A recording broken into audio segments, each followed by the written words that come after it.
सब लोग को गुड मॉर्निंग। बैठ जाओ बाबू।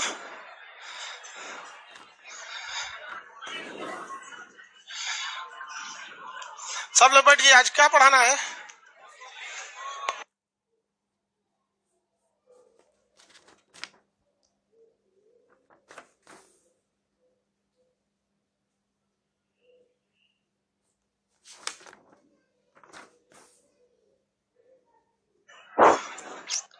इसका मार्कर कहाँ गया जी? पढ़ाना है जो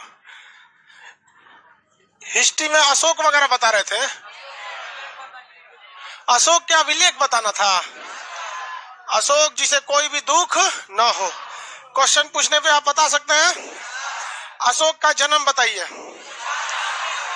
304 ईसा पूर्व। 304 ईसा पूर्व। चलिए, इसने अपना राज्याभिषेक कब कराया? 269। और राज्याभिषेक के चौथे वर्ष कलिंग आक्रमण के 8वें वर्ष यानी 261। कलिंग युद्ध के समय क्या राजा खारबेल थे? कौन थे? नंदराज। अशोक ने कलिंग में कई अभिलेख भी लिखा, लेकिन वहां नहीं लिखा है कि हम ही काट के गए थे। हालांकि अशोक, देखिए, अशोक महान कब बना था? जब कलिंग युद्ध के बाद। मतलब उसकी जो ये छवि है, वो महात्मा बुद्ध जो थे वो भी कब हुए? मतलब महात्मा बुद्ध कब कहलाए? गृह त्याग के बाद। उससे पहले तो एक नॉर्मल राजा थे, और क्या, मतलब कोई बहुत विशेष तो थे नहीं यहाँ पे। अब अभिलेखों के बारे में देखते। इस अभिलेख में एक आदमी मटेरियल दे दीजिए तो थोड़ा सा मिसप्रिंट ज्यादा है उसमें। अभिलेख वाले में देखिए मिसप्रिंट केवल मात्रा में है, तो हम वहां पे सुधारते चलेंगे आपको। अशोक के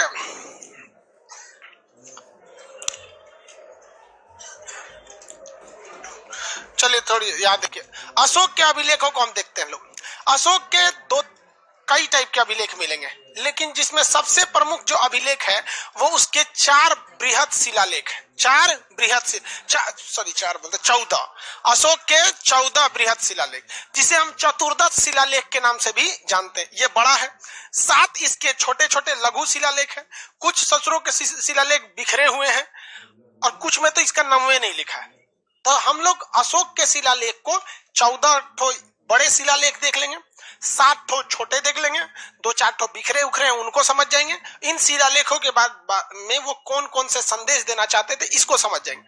बिखरा हुआ है, थोड़ा थोड़ा धीरे धीरे सब समझ में आ जाएगा। स्टार्ट करते हम लोग छोटका, मतलब जो बिखरा हुआ है। एक शिलालेख अशोक का जिसका नाम है गुर्जरा। अशोक के जितने शिलालेख है जेम्स पैंथर ने अशोक के शिलालेख को देखकर इनकार कर दिया, कहा कि कोनो छोट मोट आदमी लिखवैले होगा, पत्थर खोद खाद के। खोदाई चलेगी तो बहुत सारा चीज मिलेगा, हटाओ इसको, ये सब कोई मतलब काम का नहीं है। तो जेम्स पैंथर ने इस चीज को क्या किया, मतलब नेग्लेक्ट कर लिया। लेकिन इसने पढ़ने की सफलता पहली बार किसे मिली? जेम्स प्रिंसेप को मिली थी। पैंथर ने क्या कर दिया था? नेग्लेक्ट किया। जेम्स प्रिंसेप ने इसे पढ़ा था। जब अशोक का समय चल रहा था तब उस समय कागज का मतलब खोज उतना ही हुआ था। बड़े पैमाने पे कागज, मतलब पांडुलिपि चलती थी, पेड़ वगैरह के छाल पे लिख के, कुछ बड़े पत्तियां होती थी उसके छाल वगैरह पे लिख सकते थे, इस सब पे। लेकिन कागज का प्रयोग नहीं था, इसलिए संदेश भेजवाने के लिए किसका प्रयोग किया जाता था? पत्थर वगैरह का प्रयोग किया जाता था। स्याही से कागज से मतलब पेड़ वगैरह के छाल पे लिखे जाते थे। अस्थाई संदेश के लिए पत्थर का ही प्रयोग किया जाता था। समझ में आ गया? तो अस्थाई मतलब लिखने के लिए पत्थर का प्रयोग। इस पत्थर को पैंथर ने देखा, नेग्लेक्ट कर लिया, लेकिन जेम्स प्रिंसेप ने पढ़ने में इनकी कामयाबी हासिल कर लिया। 4 अलग अलग लिपियों में लिखा हुआ पढ़ा चुके हैं। ये कल बता देना, भारत में सबसे ज्यादा किस में मिले? ब्राह्मी, और पाकिस्तान में खरोश, अफगानिस्तान में अरमन, और एशिया माइनर साइड में ग्रीक। अशोक ने अपने अभिलेख में हर जगह नाम क्या लिखा है? प्रियदर्शी। क्या नाम लिखा है? प्रियदर्शी। अशोक ने नाम क्या लिखा है? प्रियदर्शी। तो अशोक का नाम बताइए।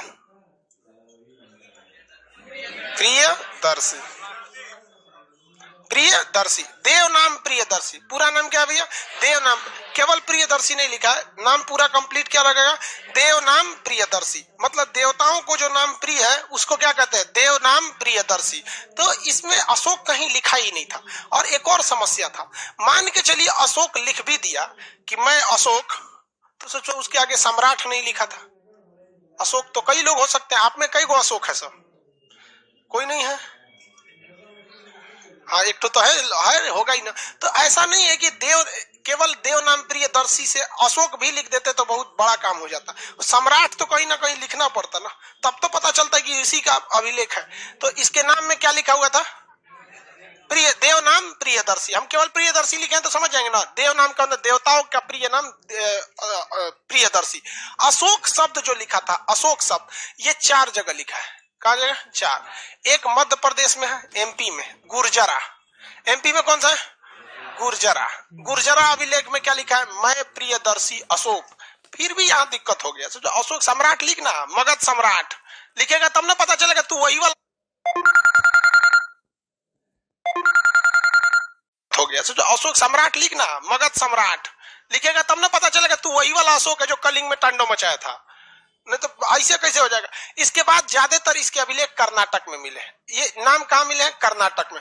मास्की, कौन सा? मास्की, नेटूर, नेटूर, उदय गोलान, गोलान, ये तीनों जगह कहां पर है? कर्नाटक में। कहां पर भैया? कर्नाटक में।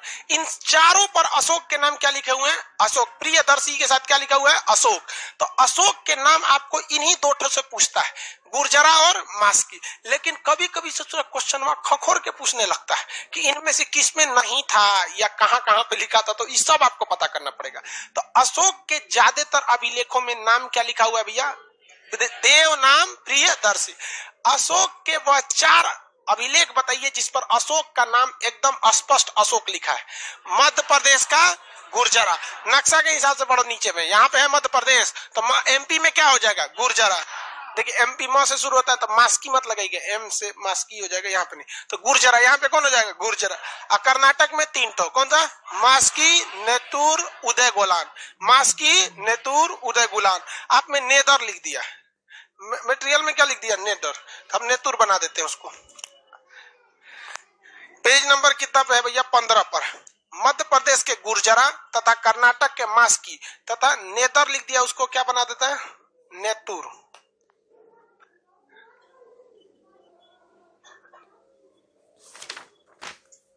नेतूर में मिला। किसी को कोई दिक्कत नहीं, हम आपका बनाते चलेंगे। किसका मटेरियल है ये?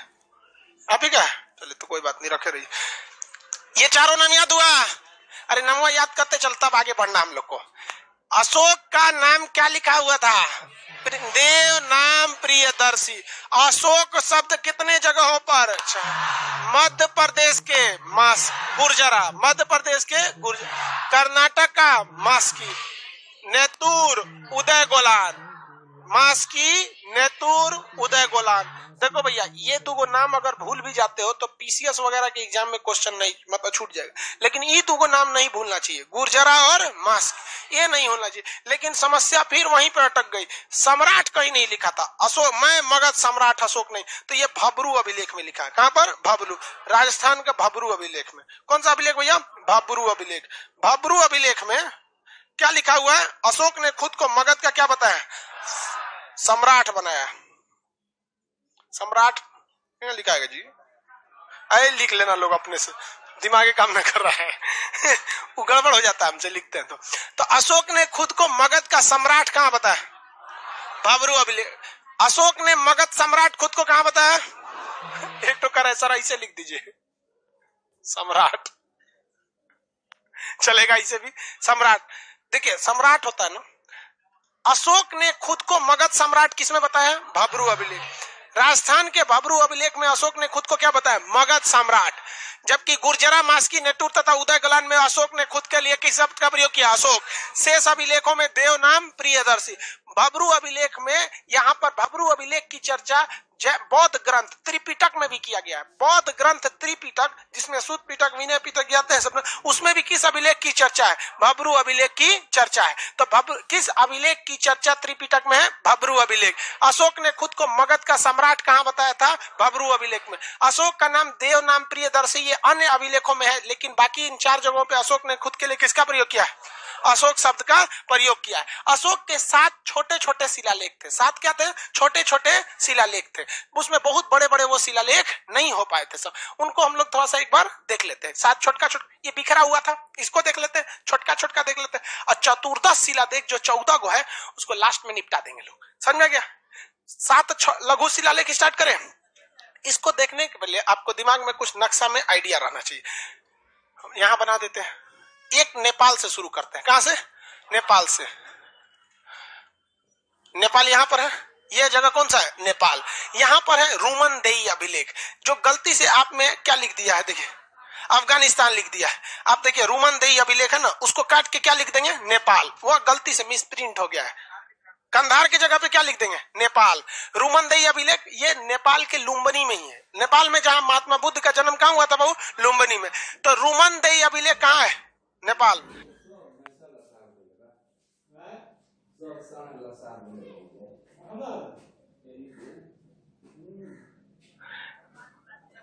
हो गया बाबू?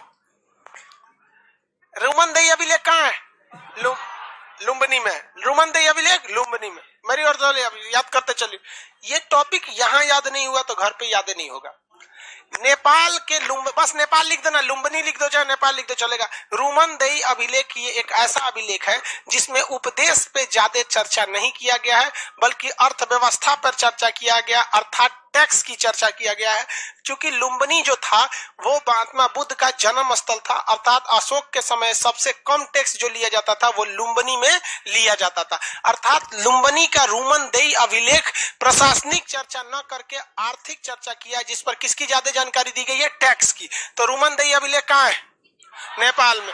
रुमनदेई अभिलेख नेपाल में। उसमें स्पष्ट लिखा होगा कि उसमें किसकी चर्चा है? अर्थव्यवस्था की। लिखा है कि नहीं है? अर्थव्यवस्था। वहां आप समझने के लिए क्या लिख सकते हैं? टैक्स। अर्थव्यवस्था को समझने के लिए और क्या लिख सकते हैं? टैक्स। वहीं पर टैक्स क्यों कम किया गया था? महात्मा बुद्ध का जन्म स्थल है, इसलिए वहां पे क्या कर दिया गया? टैक्स पे कमी कर दिया गया। पहला भी हाँ? गलती से लिख दिया गया। आर्माइट काट दीजिए, बस उसको लिखिए क्या चीज? लुम्बिनी। वो मिसप्रिंट हो गया। आर्माइट लिपि उपी सब काट दीजिए। रुमनदेई अभिलेख में क्या चीज है? सुनिए ध्यान से। रुमनदेई अभिलेख नेपाल के लुम्बिनी में है। इस पर अर्थव्यवस्था की चर्चा अर्थात टैक्स की चर्चा है। बस हो गया। लिपि उपी काट दीजिए सब। भारत में हो जाएगा ना, ब्राह्मी हो जाएगा। तो कंधार में रहता तब आर्माइट लिखा होता, गलती से मिसप्रिंट हो गया। मेरी ओर ध्यान दीजिए। अब हो गया। कितने छोटे लघु शिलालेख कितने मिले? 7। पहला देख लिए कौन सा? रुमनदेई। ये 10 बार पूछ चुका है रुमनदेई, इसलिए याद रखिएगा रुमनदेई अभिलेख। अगर रुमनदेई गलती हो गया ना, गए काम से। अब 2 ठो हमको दिल्ली के पास मिल जाएंगे। 2 ठो कहां मिल जाएंगे? दिल्ली। बट इत्तेफाक में ये दिल्ली में थे ही नहीं, दिल्ली में नहीं था। एक ठो था टोपरा में। कहा था? टोपरा में। टोपरा कहां है? हरियाणा में। टोपरा हरियाणा में। दूसरा था मेरठ में। दूसरा कहां था? मेरठ में। तो टोपरा में एक अभिलेख था। कहां था? टोपरा में। एक कहां था? मेरठ में। टोपरा और मेरठ। टोपरा और मेरठ। टोपरा कहां है? हरियाणा। यमुनानगर जिला है जो उत्तर प्रदेश के सहारनपुर से भी टच कर जाता है। तो कई लोग इसे सहारनपुर करते हैं, लेकिन वो है कहां पे? उत्तर प्रदेश, सॉरी मेरठ, हरियाणा में। टोपरा अभिलेख कहां है? हरियाणा। अब मेरठ अभिलेख उत्तर प्रदेश। लेकिन आया एक शासक जिसका नाम था फिरोज शाह तुगलक। मोहम्मद बिन तुगलक नहीं, पगला था मोहम्मद बिन तुगलक। तो फिरोज शाह तुगलक, FST, फिरोज शाह तुगलक। तो फिरोज शाह तुगलक एक बहुत ही मतलब दिल्ली सल्तनत में मारधार करने वाला शासक था वहां पर। तो फिरोज शाह तुगलक को सल्तनत काल का अकबर कहा जाता है, उसकी रणनीतियों की वजह से। तो फिरोज शाह तुगलक ने हरियाणा के इस अभिलेख को, हरियाणा के टोपरा अभिलेख को उठा के कहां लाया? दिल्ली। और मेरठ के भी इस अभिलेख को कहां ले आया? दिल्ली। तो अशोक के, किसके? अशोक के 2-2 शिलालेखों को मेरठ तथा टोपरा से उठाकर दिल्ली लाने वाला शासक कौन था? फिरोज शाह तुगलक। किस वंश का होगा? तुगलक वंश। और तुगलक वंश ने दिल्ली में अपना मेन जगह कहां बनाया था? तुगलकाबाद। दिल्ली में अभी भी जगह है तुगलकाबाद, मेट्रो स्टेशन, सब चीजें तुगलकाबाद। अरे भैया दिल्ली इतना बड़ा, जैसे आप पटना में मुसल्लापुर हाट में है ना, कोई बोरिंग रोड में होगा, कोई कहीं होगा। तो एक्यूरेट जगह कौन सा था? तुगलकाबाद। अपनी राजधानी में लेके चलाया। कौन लाया? फिरोज शाह तुगलक। लघु शिलालेख कै गो? 7। कै गो देख लिए? 3 तो देख लिए ना। पहला नेपाल के रुमनदेई, नेपाल के रुमनदेई। टोपरा वाला दिल्ली लाया गया, मेरठ वाला दिल्ली लाया गया। इन दोनों को लाने का काम किसने किया? फिरोज शाह तुगलक। फिरोज शाह तुगलक दिल्ली में किस जगह पर लाया? तुगलकाबाद। सल्तनत काल का अकबर किसे कहते हैं? फिरोज शाह। इसके बाद यहाँ पर आते हैं उत्तर प्रदेश में एक जगह है कौशाम्बी। उत्तर प्रदेश में जगह कौन है? कौशाम्बी। कौशाम्बी अभिलेख में अशोक ने यह बताया है कि मेरी जो सबसे प्रिय पत्नी कारूबाकी है, मेरी जो सबसे प्रिय पत्नी कारूबा, ये बहुत ही ज्यादा गरीबों में दान देती है। हालांकि ऐसा महिलाओं में देखा कम जाता है, लेकिन दान वो बहुत देती है। समझ में आ गया कि नहीं आ गया? दान वगैरह देने। तो कौन सा अभिलेख रानी को समर्पित है? कौन सा है? कौशाम्बी अभिलेख है। कौन सा अभिलेख? कौशाम्बी अभिलेख। किसी को कोई दिक्कत नहीं है? कौन सा अभिलेख है भाई? कौशाम्बी अभिलेख। कौशाम्बी अभिलेख किस रानी के लिए? कारूबाकी। किसके लिए? कारूबाकी। कहाँ पे है ये? कौशाम्बी में। कौशाम्बी किस राज्य में है? उत्तर में। तो कौशाम्बी को देखा तो अकबर ने देखा कि भाई ये कौशाम्बी जगह अब डेवलप है नहीं। देखिए जब अशोक का शासन चल रहा था तो कौशाम्बी बहुत डेवलप जगह था, लेकिन जब जैसे जैसे वक्त आगे बीता, अशोक का जन्म ईसा के पूर्व हुआ था, अकबर ये दे आया, तो इस समय 1500 साल का जो गैप हो गया, इस बीच में कौशाम्बी शहर धीरे धीरे विकास का पतन होने लगा, उतना डेवलप नहीं हुआ। और कौशाम्बी से थोड़ी दूरी पर 150 किलोमीटर 100-125 किलोमीटर पे इलाहाबाद है। तो इलाहाबाद यानी प्रयाग में यानी इलाहाबाद का विकास तेजी से होने लगा। अकबर का काल आते आते ज्यादा डेवलप कौन हो गया? इलाहाबाद। और अशोक के समय कौन था? कौशाम्बी। तो अशोक ने अपना अभिलेख कहाँ लगवाया था? कौशाम्बी। तो ई का किया, उसी अभिलेख को उखड़वाया। किसको? कौशाम्बी वाले को। और उठा के कहाँ लगा दिया? इलाहाबाद। ताकि इलाहाबाद संगम नगरी था, बहुत से लोग पूजा पाठ करते आते और वहां पढ़ते। जब अशोक की पत्नी दान दे सकती है तो सबकी पत्नियों को दान करना चाहिए। समझ में आ रहा है कि नहीं आ गया? ये देखा देखी किया था। किसका देखा देखी? फिरोज शाह तुगलक का। किसका? फिरोज शाह। बहुत सी ऐसी घटनाएं थी जो फिरोज शाह तुगलक ने किया, वो भी अकबर ने किया। इसलिए दिल्ली सल्तनत का अकबर किसे कहा जाता है? फिरोज शाह तुगलक को। तो दोनों राजा अलग अलग चेंज किए सब। अब बताओ यार, इतिहास को तो ये सब रद्द कर दिया सब ना। एगो जगह याद करो कि पहले कौन था, उखाड़ के कहाँ ले गया, कौन उखाड़ा ससुरा उसको। कौशाम्बी छोड़ देता तो हम लोग को दिक्कत नहीं होता, चुपचाप पढ़ा देते टोपरा मेरठ कौशाम्बी, उखाड़ के नोच के यहाँ लगाया ससुरा। कौशाम्बी अभिलेख को कौन उखाड़ दिया? कहाँ लगाया था? कहाँ लगाया? इलाहाबाद में लगा दिया था। आगे बढ़े, किसी को कोई दिक्कत नहीं। टोपरा अभिलेख को दिल्ली लाया फिरोज शाह, मेरठ अभिलेख को दिल्ली लाया, कौशाम्बी अभिलेख को इलाहाबाद लाया। रानी का अभिलेख किसे कहते हैं? कौशाम्बी अभिलेख में किस रानी की चर्चा है? कैटो कंप्लीट हो गया? 4। एक यहाँ पे रूमन देवी हो गया। अब बच गया 3। क्या बच गया? 3। ये तीनों एक के जगह है बिहार के चंपारण में। बिहार के चंपारण में। बिहार के कहाँ है? चंपारण। रामपुरवा अभिलेख बिहार के चंपारण। रामपुरवा बिहार का चंपारण। लौरिया अरेराज चंपारण। लौरिया नंदनगढ़ चंपारण। तीनों का तीनों बिहार। ऐसा अभिलेख मिलते सब तब ना। 4 गो एक जगह, 3 गो एक जगह, 7 गो खत्म, काम खत्म। तो यार छीट दिया है उसको, इसलिए दिक्कत हो गया। ये 3 ठो में कोई दिक्कत है? लौरिया नंदनगढ़ कहाँ है? चंपा। लौरिया अरेराज, रामपुरवा अभिलेख। लौरिया नंदनगढ़ अभिलेख पे मोर का चित्र बना हुआ है। किसका बना हुआ है? मोर। तो अभिलेख है, उस पे संदेश लिखा है, उसके ऊपर किसका चित्र है? मोर का। तो ये पूछ सकता है, कई बार एक बार पूछा भी है। बिहार के चंपारण में अशोक के लघु शिलालेख में कै गो? 3। लौरिया नंदनगढ़, लौरिया अरेराज, रामपुरवा। लौरिया नंदनगढ़, लौरिया अरेराज और रामपुरवा। लौरिया नंदनगढ़, लौरिया अरेराज और रामपुरवा। इन तीनों में से किस अभिलेख पर मोर के चित्र बने हैं? लौरिया। भल्लाल देव बताओ, आप बताओ। अशोक की सबसे प्रिय रानी कौन थी? बीच में कोई नहीं बोलेगा, केवल भल्लाल देव बोलेगा। बताइए बताइए। नहीं मालूम है? कौन सा क्लास है आज? हाँ पूरा तो बोलना भैया। अभी आइए रहे हैं तो नहीं पता। पता कैसे चलेगा तुमको? आया नहीं तो क्लास में। सब सत्यनारायण भगवान का कथा समझ लिया सर, जहां से सुनो चालू हो जाओ। यहाँ पे पीछे वाला आप नहीं पढ़ेंगे दिक्कत ना हो जाएगा। कारूबाकी देखो, हाँ ये सब तो रानी का नाम एकदम अच्छा से याद रखेगा, कारूबाकी। यहाँ पे आगे बढ़ जाए। अशोक के 7 गो छोटका छोटका शिलालेख हो गए। किसी कोई दिक्कत है इसमें? नहीं ना? आगे बढ़े। इसमें कोई मिसप्रिंट तो नहीं है? देखा सब लिखा है कि नहीं लिखा? एक जगह नहीं लिखा होगा। कहाँ है? लौरिया नंदनगढ़। वहां लिखिए मोर का चित्र, लाइए मोर। बस ऊपर क्या लिख देंगे? मोर। पीकॉक बोलता है सीबीएसई वाला, मोर। पीकॉक बोलता है, मोर को क्या बोलता है? पीकॉक। आगे बढ़े, चलो।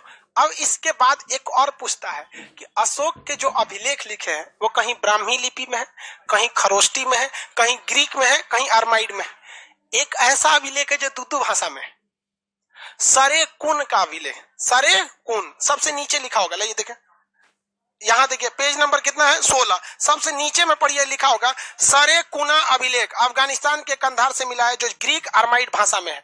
तो देखिए दो भाषा लिख दिया कि नहीं लिख दिया? तो वहीं के ब्रैकेट में क्या लिख देंगे? द्विभाषी। क्या लिख देंगे?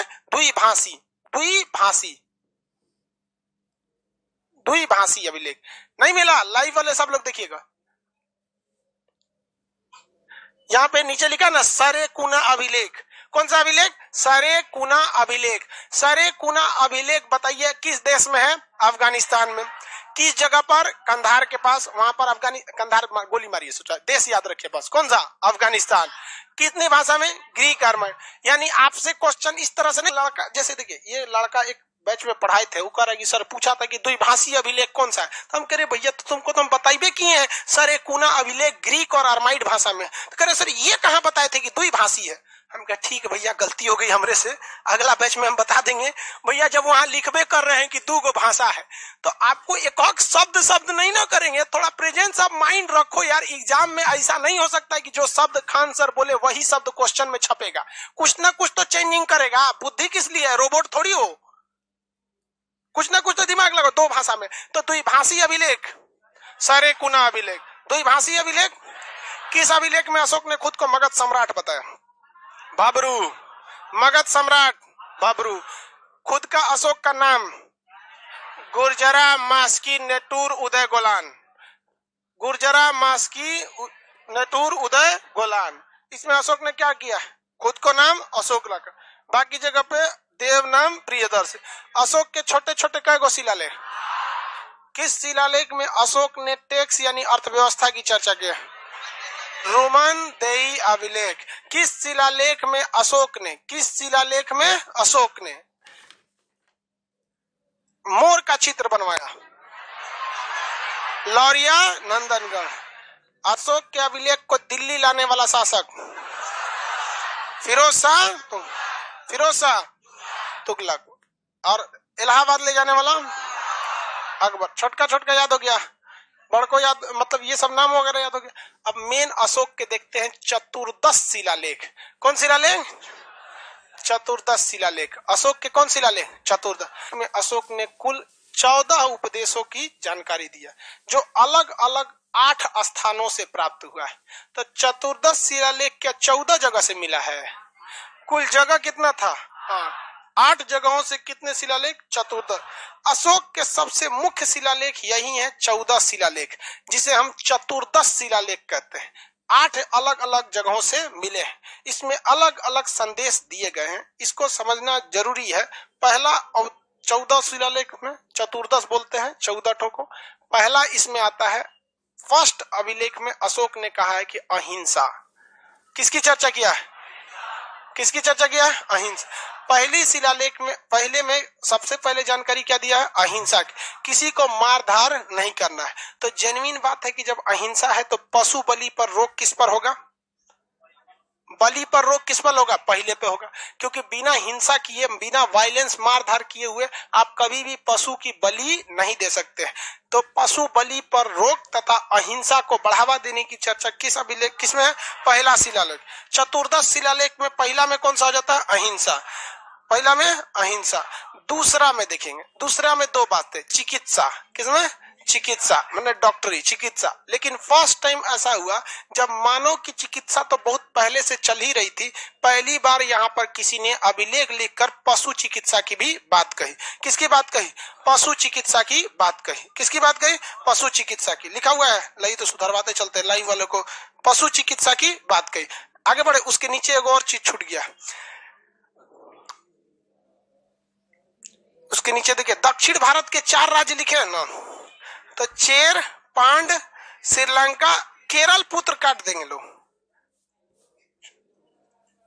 सतीय पुत्र लिखेंगे वहां पे। क्या लिखेंगे? सतीय पुत्र। अच्छा, केरल पुत्र को काट के वहां पे चोल लिखेंगे।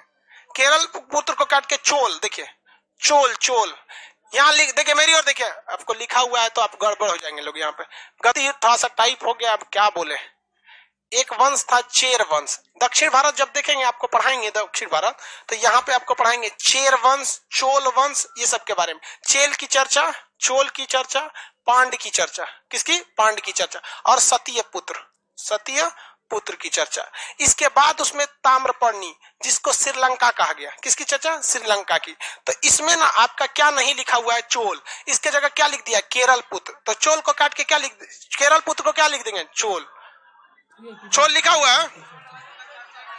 अरे वो गलती टाइप हो गया यार, बोल रहे हैं गलती वहां से टाइप हो गया है, आप उसको मिटा देंगे। सुनिए ध्यान से जो बोल रहे हैं। आप केरल पुत्र काट दीजिए, वहां पे क्या लिख देंगे? चोल। और नीचे जो लिखा है किंतु चोल वंश की चर्चा नहीं, उसको काट दीजिए। उसको क्या कर दीजिए? काट दीजिए। चाहे उसको, हाँ जी, ये भी हो सकता था, चोल वंश की चर्चा नहीं काट देंगे तो अभी हो जाएगा। अरे बातिया बराबर है आती, तो उससे अच्छा हम नया पीडीएफ दे देते, लिखवा देते यार। दिमाग लगाओ ना यार, गलती से वहां चोल होना चाहिए और लिख दिया है चोल नहीं है। इतना दिमाग लगाओ, हमको पागल कर दोगे लोग। उससे अच्छा लिखवाइए देते, चोल वंश की भी चर्चा है, खत्म हो जाता बवाले। यहाँ पे थोड़ा थोड़ा समझो भाई, मिस्टेक हो गया है गड़बड़ में थोड़ा सा, आगे वाले बैच में ऐसा मिस्टेक नहीं मिलेगा। दक्षिण भारत के 4 राजवंशों की चर्चा किसमें है? दक्षिण भारत के 4 कौन कौन बताइए? चेर, चोल, पांड, चोल, पांड, सतीय पुत्र, सतीय पुत्र। और किसकी चर्चा है? श्रीलंका। किसकी चर्चा है? श्रीलंका। श्रीलंका की भी चर्चा किसमें? द्वितीय अभिलेख में। पशु चिकित्सा की चर्चा द्वितीय में। अहिंसा और बलि पर रोक प्रथम। पशु चिकित्सा पर, पशु चिकित्सा और दक्षिण भारत में द्वितीय। तीसरा, इसमें 3 अधिकारी की चर्चा है। कितने अधिकारी हैं? 3 अधिकारियों का नाम लिखा गया है। कितने अधिकारी? 3 अधिकारी, सबके नाम लिखा गया। राजुक, युक्तक, देखिए, और प्रदेशक। राजुक, युक्तक, प्रदेशक। राजुक, युक्तक, प्रदेशक। राजुक, युक्तक, प्रदेशक। 3 अधिकारियों की चर्चा किस अभिलेख में? 3 अधिकारियों की चर्चा तीसरा अभिलेख में। कौन कौन अधिकारी? राजुक, युक्तक, प्रदेशक। राजुक, युक्तक, प्रदेशक। राजुक, युक्तक, प्रदेशक। दूसरी बात सुनिए ध्यान से। इन अधिकारियों की नियुक्ति करके अशोक ने संदेश दे दिया था कि इन अधिकारी जो है हर 5 साल पर, कितने साल पर? हर 5 साल पर क्या करेंगे? ये साम्राज्य का भ्रमण करेंगे। क्या करेंगे? साम्राज्य का भ्रमण करेंगे और एक रिपोर्ट लगाएंगे कि क्या क्या चीजें करनी चाहिए। रिपोर्ट के हिसाब से कहाँ कोई गलती हुई है उसको सुधारने के लिए रिपोर्ट लगाएंगे लोग। राजुक, युक्तक और प्रदेशक, इनको कितने साल पर रिपोर्ट लगाने को बोला? हर 5 साल पर ये एकदम गहन भ्रमण करेंगे, जिस तरह चुनाव आयोग के समय भ्रमण होता है। किसी को कोई दिक्कत करेगी? सर आप ब्लैक दिख रहे हैं, कहीं से तो कुछ शॉर्ट कर गया कि क्या हो गया, तो उसका मेन कनेक्शन दिला देना सब में। थोड़ा आज फर्स्ट टाइम हो गया है, इस तो कर रहा है काला दिख रहा है। अरे तो बोर्ड देखो ना यहाँ पे, अब इसको बुझा देते हैं। अरे यार हम दिखवे नहीं करेंगे फिर तो चलिए देखिए ध्यान से, ये समझ में आ गया। राजुक, युक्तक, प्रदेशक। राजुक, युक्तक, प्रदेशक। राजुक, युक्तक, प्रदेशक। राजुक, युक्तक और प्रदेशक। टोटल कितने अधिकारी की चर्चा? कितने वर्ष पर भ्रमण करना? 5 वर्ष पर। इसमें सबसे महत्वपूर्ण था राजुक। सबसे महत्वपूर्ण क्या था? राजुक था। सबसे महत्वपूर्ण राजुक था। इसमें किसी कोई दिक्कत नहीं। कितने वर्ष पर भ्रमण करना था? तो उसमें आप लिख सकते हैं 5 वर्ष पर भ्रमण। 5 वर्ष पर भ्रमण।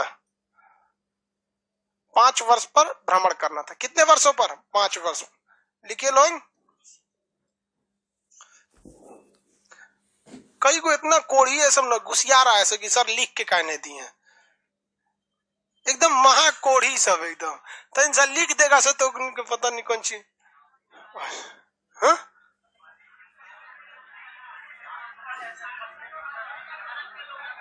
आगे बढ़े। हाँ, ओहो, कह रहा कि सर आप ही तो पता है कि इंडिका पुस्तक में लिखा है कि भारतीयों को पढ़ना पसंद है, लिखना नहीं। बहुत मन से पढ़ा है ये। इसके बाद कितना अभिलेख है? चौथा अभिलेख लिख लिए जी। देखिए क्या लिखे हैं लोग।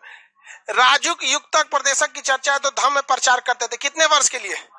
5 वर्ष के लिए। कितने वर्ष के लिए? 5 वर्ष के लिए। अब चौथा पांचवा देखते हैं लोग, इसमें हटाते। चौथा में है भैरी घोष के स्थान पर धम्म घोष। भैरी घोष क्या था भाई? युद्ध की नीति। भैरी घोष का मतलब, भैरी घोष का अर्थ होता है युद्ध नीति। इसको अशोक ने त्याग दिया और कौन सा नीति अपना दिया? धम्म घोष। कौन सी नीति? धम्म घोष। धम्म घोष का मतलब क्या होता है? धर्म की नीति। धर्म की नीति को क्या कहते हैं? धम्म घोष। तो अशोक ने चौथे शिलालेख में क्या बोल दिया कि मैंने भैरी घोष अर्थात युद्ध की नीति को त्याग कर कौन सी नीति अपना लिया? कौन सी नीति? धम्म घोष को। कौन सी? धम्म घोष। अब भाई धम्म घोष कर दिया यहाँ पर। धम्म मतलब क्या था? धर्म। धर्म मतलब, धम्म मतलब क्या था? धर्म। तो जहां भैरी घोष लिखा हुआ है उसके ब्रैकेट में क्या लिख लेंगे? युद्ध। जहां भैरी घोष लिखे है उसमें क्या लिख देंगे? युद्ध। अच्छा, लिखा ही हुआ है, चलिए कोई। जहां लिखा है धम्म घोष तो धम्म घोष में क्या हो जाएगा? बौद्ध।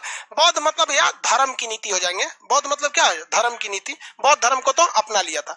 अब भैया जो धर्म की नीति को इसने अपना लिया तो लोगों को भी कहा कि आप धार्मिक हिसाब से जीवन जिए। लेकिन दिक्कत यह है कि कुछ लोग धार्मिक हिसाब से जीवन को जिएंगे, कुछ लोग नहीं जिएंगे। तो उन्हें प्रेरित करने के लिए एक व्यक्ति या एक अधिकारी चाहिए कि नहीं चाहिए, जो धार्मिक लोग से जी रहे हैं या नहीं जी रहे हैं उसमें मतलब क्या कर सके, जांच कर सके। तो इसके लिए इन्होंने 5वें पे एक अधिकारी नियुक्त किया जिसका नाम था धम्म महामात्र। धम्म महामात्र। धम्म महामात्र। तो धम्म महामात्र की नियुक्ति किसमें है? धम्म महामात्र की नियुक्ति, धम्म महामात्र 5वां शिलालेख में। किसमें? 5वां शिलालेख में। 6वां शिलालेख। 6वां शिलालेख। 6वां शिलालेख में कहा गया है जन कल्याण की बात। किसमें? जन कल्याण। जन कल्याण के मुद्दे पर उसके अधिकारी अशोक से क्या कर सकते हैं? मिल सकते हैं। तो उसमें क्या लिखा हुआ है? देखिए लिखा है जन कल्याण के लिए अशोक के अधिकारी उससे जब चाहे मिल सकते हैं। लेकिन अशोक ने कहा कि मेरे अधिकारी जन कल्याण के लिए चाहे मुझसे मिल सकते हैं, किसी कोई दिक्कत? जन कल्याण के लिए अशोक के अधिकारी क्या कर सकते हैं? मिल सकते हैं। किसमें है? 6वां में। जन कल्याण किसमें है? 6वां में। इसके अधिकारी, किसके अधिकारी? अशोक के। कितने अधिकारी थे सब? राजुक युक्तक प्रदेशक धम्म महामात्र। ये जितने अधिकारी हैं ये लोग क्या कर सकते हैं? जन कल्याण का अगर मुद्दा हो तो जब चाहे तब हमसे मिल सकते हैं। अशोक का आप बात करते हैं सबसे बड़ा अभिलेख। कौन सा? सबसे बड़ा अभिलेख कौन सा है? 7वां। सबसे छोटा रुमनदेही वाला था। रुमनदेही में तो कोई चर्चा नहीं था, केवल किस चीज का था? टैक्स का। तो सबसे छोटा कौन सा था? रुमनदेही। कहां पे है रुमनदेही? देखो भाई साहब, एक तो ये 7 अभिलेख जो है इनका नाम है लघु शिलालेख। ऑलरेडी ये छोटे हाई हैं और उसमें भी ना जो रुमनदेही अभिलेख था उसमें किसी भी उपदेश की चर्चा नहीं है। मेन चर्चा किस बात की है? टैक्स की। तो रुमनदेही वाला कैसा था? सबसे छोटा। रुमनदेही वाला सबसे छोटा। अब वहीं अगर 7वां शिलालेख की बात करेंगे तो ये क्या है? सबसे बड़ा है। इस सबसे बड़ा है, इसमें कहा गया है कि हर एक धर्म के लोग आपस में समन्वय बना के रखें। हर देश, हर धर्म के लोग आपस में क्या बना के रखें? समन्वय बना के रखें। समन्वय का मतलब क्या होता है?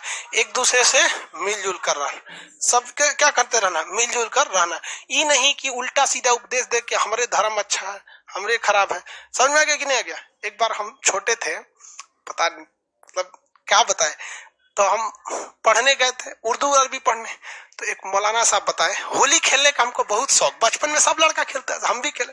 कहे कि नहीं खेलना चाहिए। हम कहे कि नरक में जाएगा तुम। तो वो बहुत मारते थे मौली साहब हमको। उस समय 3 रुपया का एक डिब्बा रंग मिल जाता था। ये हम आज से 15-20 साल पहले की बात बता। एक बाल्टी रंग घोले और गेट पे खड़ा थे कि मौली साहब कब निकलेंगे, छपाक से फेंक दिए, जा नरक में, ससुरा गया काम से, नरक में जा। वो आज भी हमको देख के घुस जाते हैं। भाई हम बहुत पीटते थे, हमारी दिली इच्छा थी इतना पीटने वाला मास्टर, बात बात पर पीट पीट के लाल कर देते थे। और हमको आज भी एक तरह का समझ में कि दिमाग में ये सब मात्रा हमसे गलती हो जाता है। कक्षा 5 का भी लड़का लिख देता है मात्रा ठीक ठाक, हमसे गलती हो जाता है, मतलब पता नहीं क्या हो जाता है सोच रहा।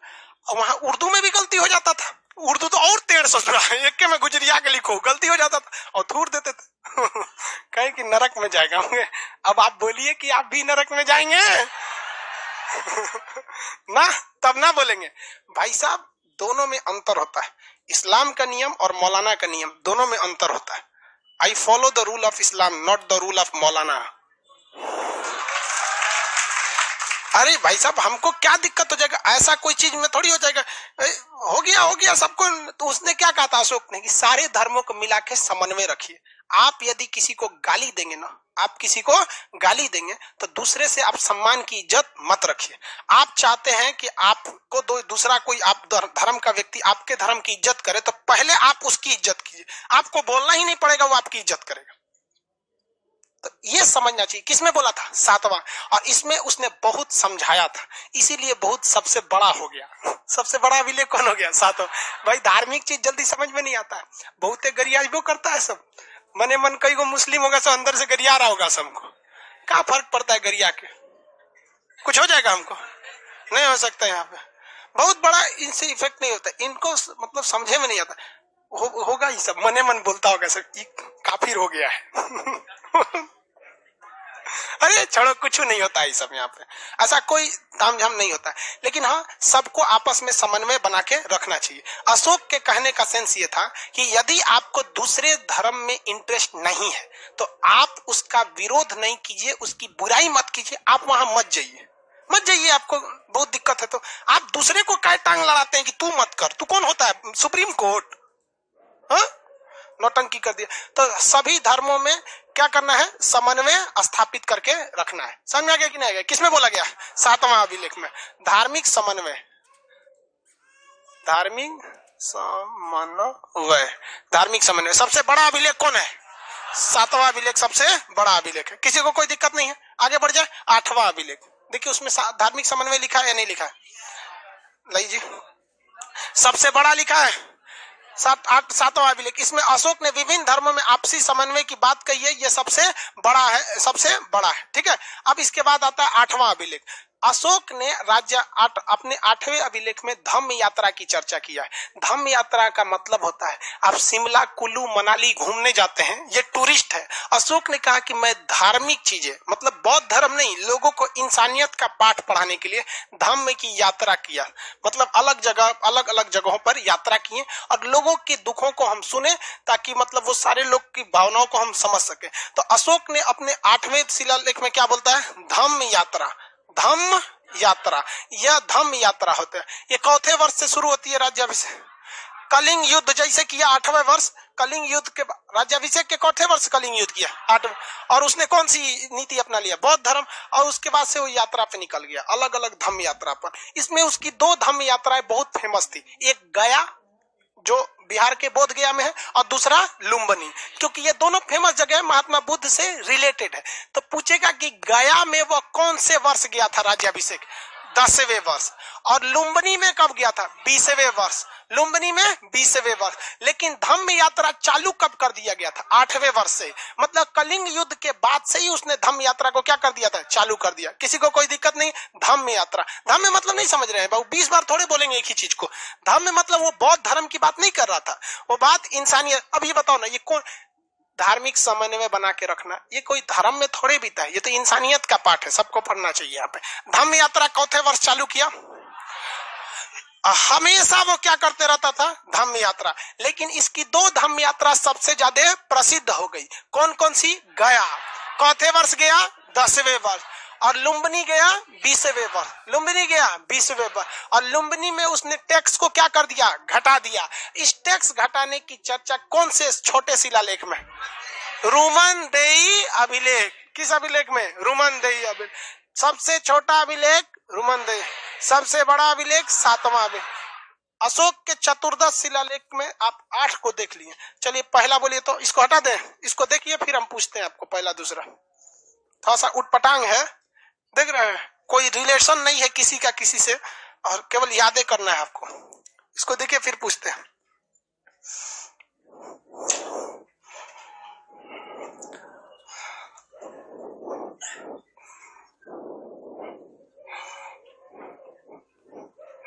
लाइव वाले सब लोग देखिए।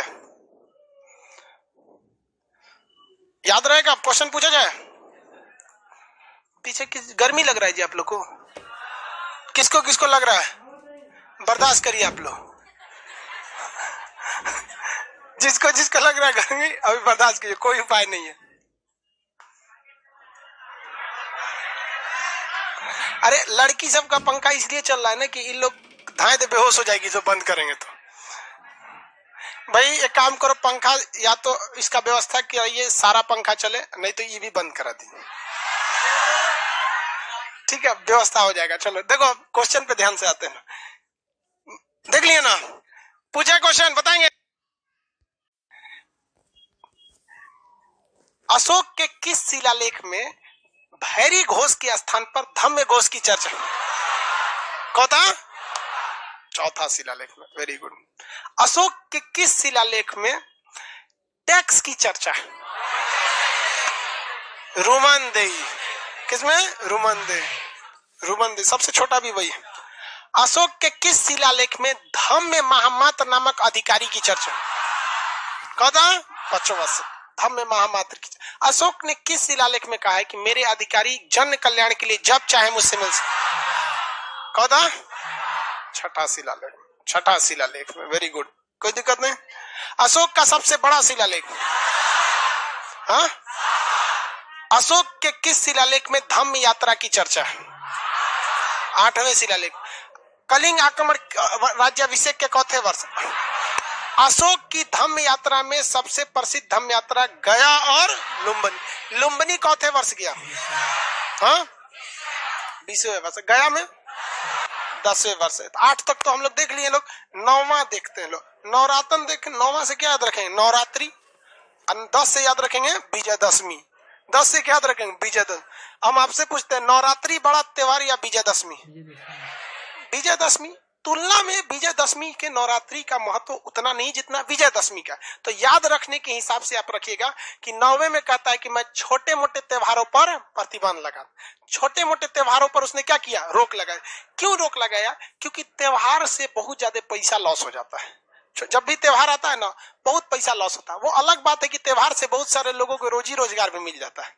होली में लोग रंग बेचकर, दीपावली में दिए बेचकर। तो ये ऐसा नहीं है कि मतलब त्योहार में केवल पैसे ही खर्च होते हैं। उसके दोनों ओर से देखेंगे तो लोगों के कई लोग साल भर से कई लोग इंतजार कर रहे होते कि ये बार हुमच के बेचेंगे सामान। तो इसमें छोटे मोटे त्योहारों पे क्या लगा दिया? हाँ, त्योहार ठीक लिखा है जी? आए चलो चलेगा।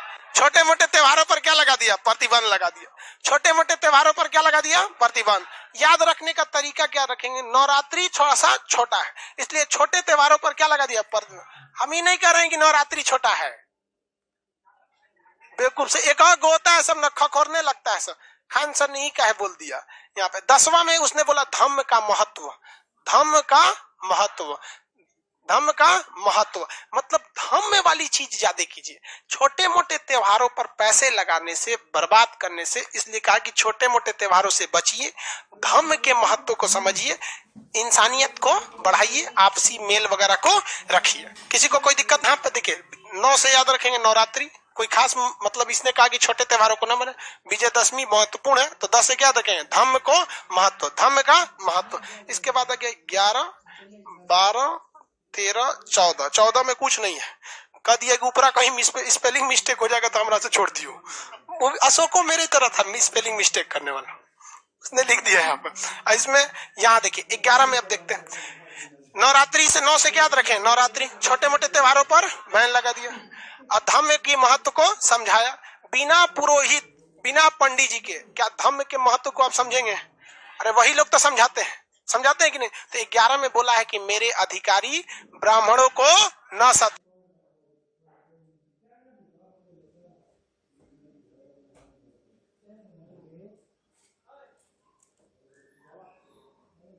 है। मेरे अधिकारी ब्राह्मण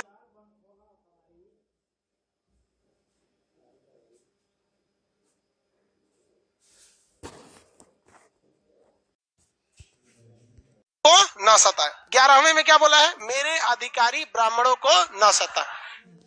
याद रहेगा पूरा। यहाँ से यहां से सीक्वेंस में देखेंगे लोग, ये वाला एरिया में 9 से क्या याद रखेंगे, नवरात्रि यानी छोटे मोटे त्योहार पर बैन। 10 धम्म का महत्व। 11 में मेरे अधिकारी ब्राह्मणों को न सता, अधिकारी ब्राह्मणों को न सता है। अब बच गई सब स्त्री, क्या बच गई, स्त्री।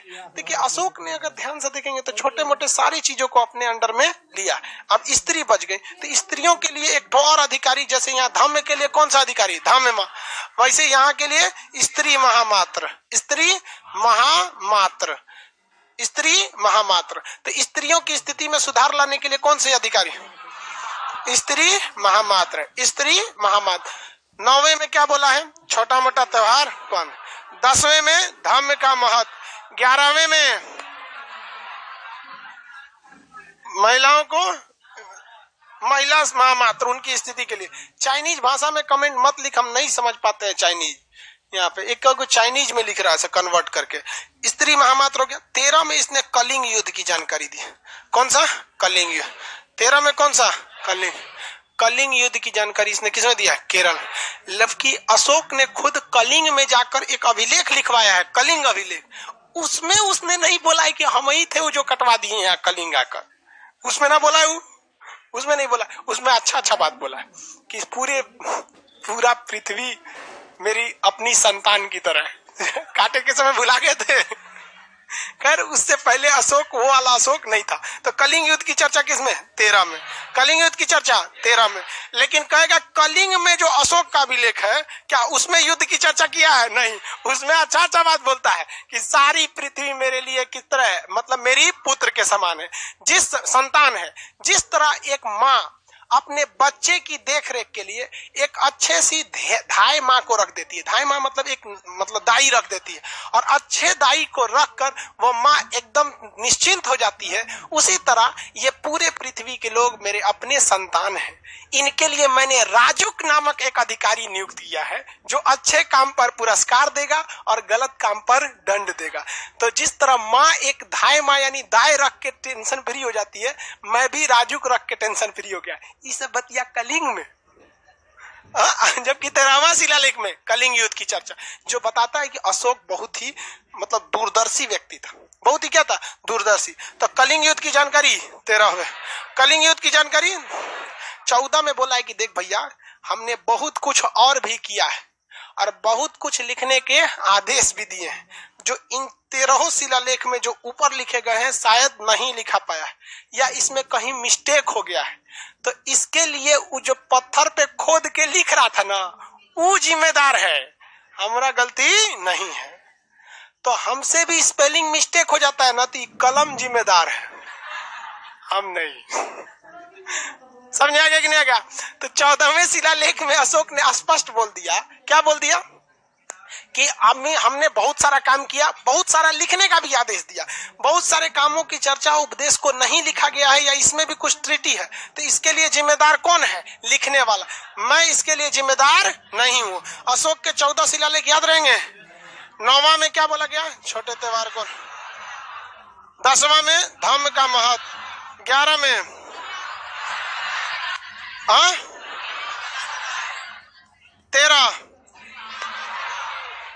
13 में कलिंग युद्ध। बताइए, अब क्वेश्चन बताइए।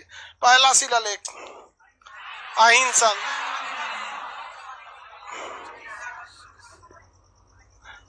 सर बहुत बड़ा पॉलिटिशियन निकला अशोक। नहीं बाबू, अशोक पॉलिटिशियन क्या निकला, लोगों को समझा रहा था वहां पर।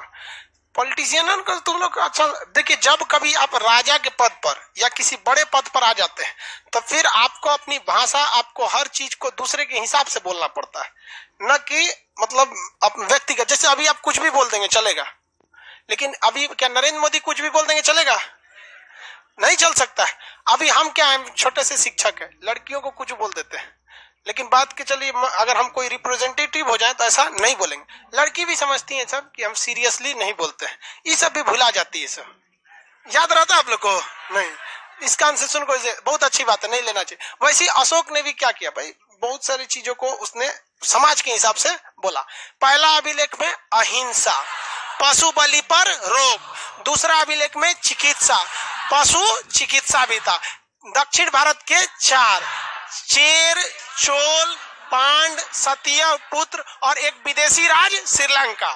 श्रीलंका विदेशी ना हो जाएगा, इसकी भी चर्चा किया गया है। तीसरा अभिलेख में 3 अधिकारी राजुक युक्तक प्रदेशक कितने साल पर रिपोर्ट लगाएंगे? 5 साल पर। चौथा में भैरी घोष के स्थान पर धम्म घोष की चर्चा कर दिया गया है यहाँ पर। 5वां अभिलेख में धम्म महामात। 6वां में अशोक के अधिकारी जब चाहे जन कल्याण के लिए अशोक से मिल सकते हैं।